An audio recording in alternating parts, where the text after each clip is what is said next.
صباح الخير. مثل ما بتشوفون هاي الشركة الخطوط الجوية الجزائرية، هون هي قاعدة بتصدي الشحنات الداخلية اللي داخلة جوا الطيارة.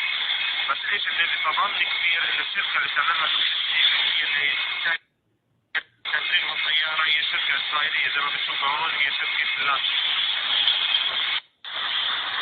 يا اخوان انا ممكن اتوقع انه اي دولة عربية تعمل هذا الاشي، مش الجزائر. الجزائر تربينا عليها انه هي الداعم الوحيد للفلسطينيين.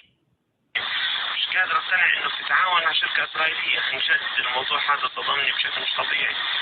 ما مش مصدق عيني، بحاول اكذب يعني بحاول اطلع، ممكن اقول انه هذه العربية مرت من جنبهم او اي شيء، بس لا، هم فعلا بيتعاونوا معهم. مش عارف كده